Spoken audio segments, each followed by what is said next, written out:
We have got 5 elements, पंच तत्वों की बात की है। और उन एलिमेंट्स का नाम क्या है?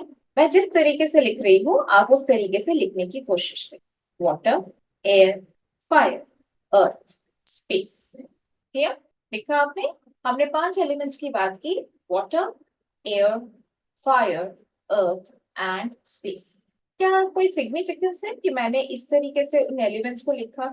Yes, there is a significance. और यही है एलिमेंटल वास्तु। ये क्या है? Water, air, fire, earth, space.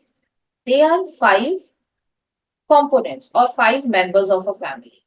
5 members of a family. आप सब अपने घरों में रहते हैं। अ, अगर मैं बात करूं कि आपके घर में कितने लोग हैं, एक से तो ज्यादा होंगे ही।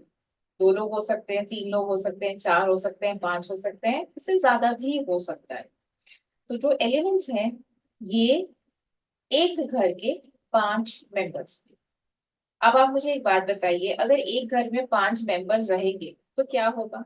सब खुशी खुशी आगे बढ़ेंगे? ऐसा होता है? नहीं।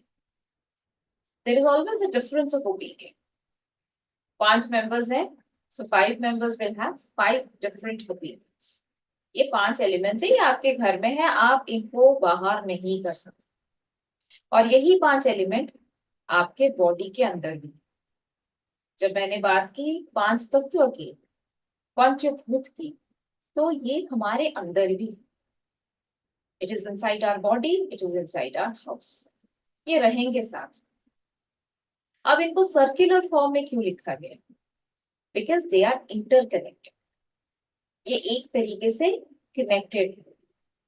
किस तरीके से कनेक्टेड है? चलिए हम उस कनेक्शन को पढ़ते। यूजुअली जब हम 5 एलिमेंट्स की बात करते हैं, the origin of the 5 elements is space. Origin of the 5 elements is space. कैसे? क्योंकि ये स्पेस ही है जिसको हम यूनिवर्स कहते हैं, स्पेस ही है जिसको हम एटमॉस्फेयर कहते हैं। और यहीं से ही हर चीज की शुरुआत होती है। इसको हम प्राणवायु भी कहते हैं, इंग यांग भी बोलते हैं, हम इसे ईथर भी बोलते हैं। You know, ether. ईथर का मतलब है एक ऐसा एलिमेंट जो किसी को भी जीवन दान दे। So space is the ether of our house, space is the ether of our body, space is the ether of this entire universe. लेकिन जब हम एलिमेंटल वास्तु को पढ़ते हैं, हमारी शुरुआत कहाँ से होगी? For our ease of understanding we will always start our discussion from water. Clear? यहाँ से इजी होता है पढ़ना, but the origin is always space. अब वाटर की हम बात करें, सबने वाटर देखा है, पानी। तो पानी के साथ एयर का क्या relation? There is another word और अनदर नेम फॉर एयर, इसको कहते हैं wood. This is a feng shui name. तो वाटर और वुड का क्या रिलेशन है?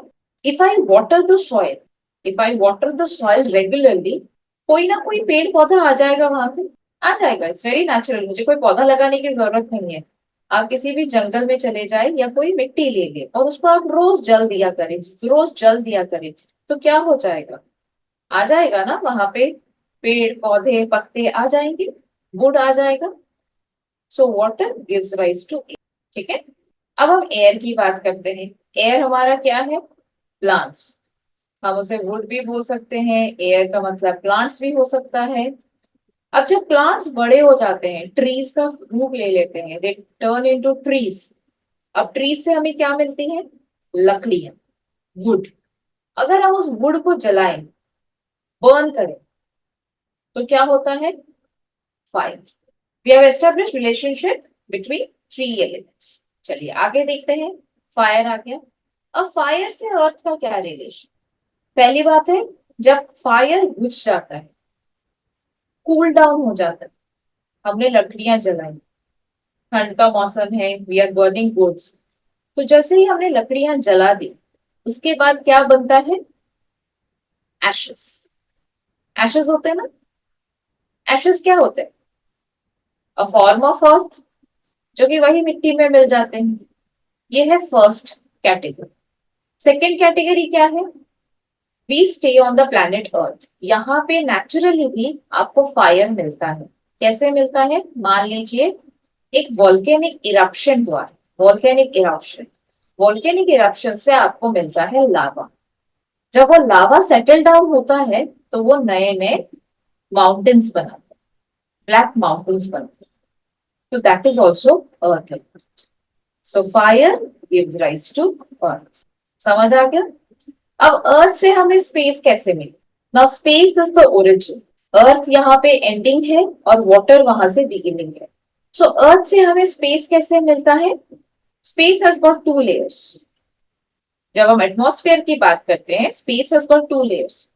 One is below the surface of earth, one is above the surface of. सारा ही तो स्पेस है। जब हम बिलो द सरफेस ऑफ अर्थ की बात करते हैं, तो यहां से अर्थ का कैसे रोल है वो मैं आपको बताऊं। जो भी एशेस है, जो भी लावा है, अगर हम उसे हजारों साल तक एक जगह पे छोड़ दें, वो क्या बन जाता है? Fossil. It turns into fossil. तो फॉसिल के अंदर से हमें क्या मिलता है? Metals, minerals. स्पेस का दूसरा नाम metal. The feng shui name for space is metal. तो जैसे जैसे अर्थ हजारों सालों तक दबता जाएगा, नीचे जाता जाएगा, we get fossils and fossils give rise to metals and minerals। ठीक है? अब स्पेस के ऊपर के हिस्से का क्या, जिसको हम एटमॉस्फेयर बोलते हैं, वो एटमॉस्फेयर अर्थ से नहीं बनता। वो ऑटोमेटिकली स्पेस ईथर है, तो वो बना हुआ है। Ether is in the form, वो एक स्टैग्नेंट फॉर्म में हमेशा अवेलेबल रहता है। अगर आप उसे छेड़ते हैं तभी वो किसी को प्राण दे सकता है या फिर लाइफ दे सकता है। अबव द अर्थ क्या है? We have got atmosphere. तो इस तरीके से अर्थ से हमें क्या मिलता है? अर्थ से मिलता है हमें space. This relationship is done. Fossils बन गए, मेटल्स आ गया, मिनरल्स आ गया। मेटल्स के अंदर स्पेशियल स्पेसेस होते हैं, क्यूब्स होते हैं, जो कि हम केमिस्ट्री में पढ़ चुके हैं। स्पेशल एनर्जीज होती हैं, तो ये हमें एक स्पेस एलिमेंट दे देता है। अब स्पेस से हमें वाटर कैसे मिलता है? स्पेस के पास एक दूसरा हिस्सा है which is above the surface of earth. उस एटमॉस्फेयर में हमारे पास क्या है? We have got clouds. We have got clouds. अब क्लाउड्स जब टेम्परेचर डिफरेंस के वजह से आपस में टकराते हैं, they give rise to precipitation. In other words, it's called as rain. So we get water. So this is how all the five elements are interconnected to one another. How the food cycle or the food chain is maintained, ये हमने science में पढ़ा था। तो ये cycle कुछ ऐसा ही है। Water gives rise to air, air gives rise to fire, fire gives rise to earth, earth gives rise to space, space will again give rise to water। अगर इन पांच एलिमेंट्स की कमी किसी भी प्लैनेट में आ गई, no life form will exist.